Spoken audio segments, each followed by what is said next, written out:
जय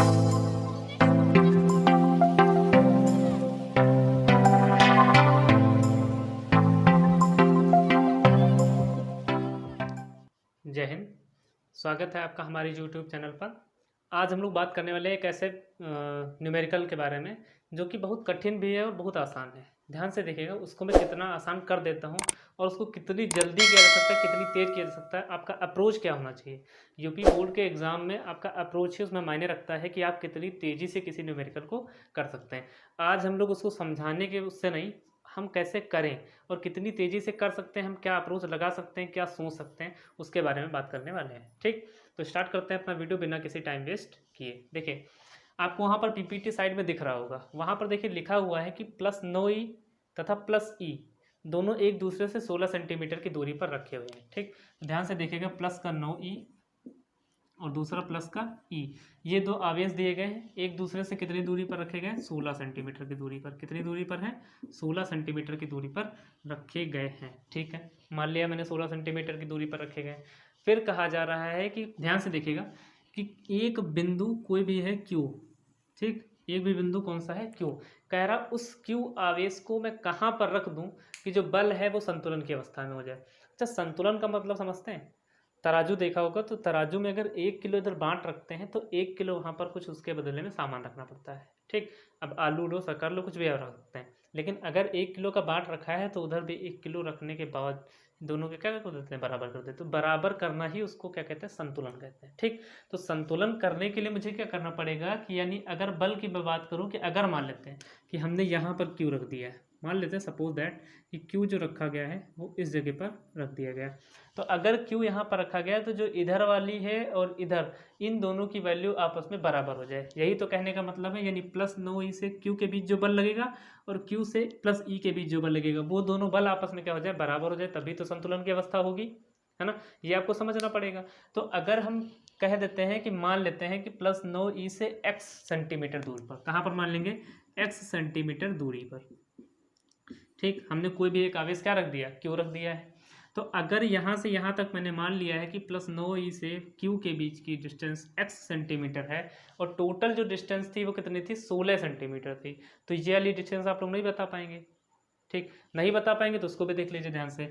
अगर मान लेते हैं कि कोई एक लाइन पर 5 सेंटीमीटर टोटल रेखा है, ठीक, और मैं कह दूं कि जो यहाँ से यहाँ तक डिस्टेंस है वो आपकी है 4 सेंटीमीटर। कितने सेंटीमीटर है? 4 सेंटीमीटर। यानी कोई पॉइंट ए था, ये पॉइंट बी है और ये पॉइंट सी है।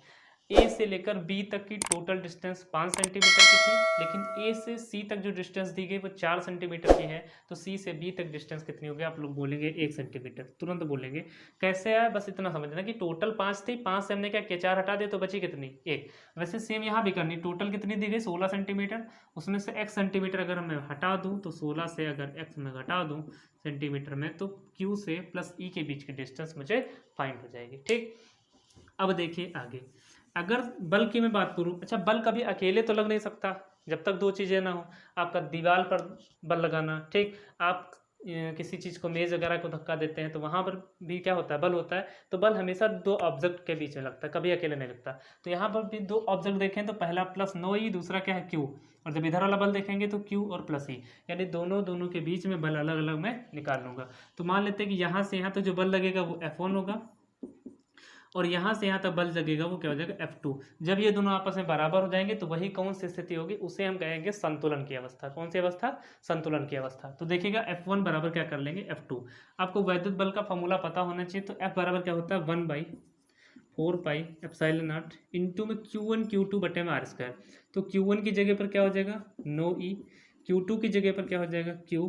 बीच में डिस्टेंस कितनी दी गई? x, उसका क्या हो जाएगा? स्क्वायर।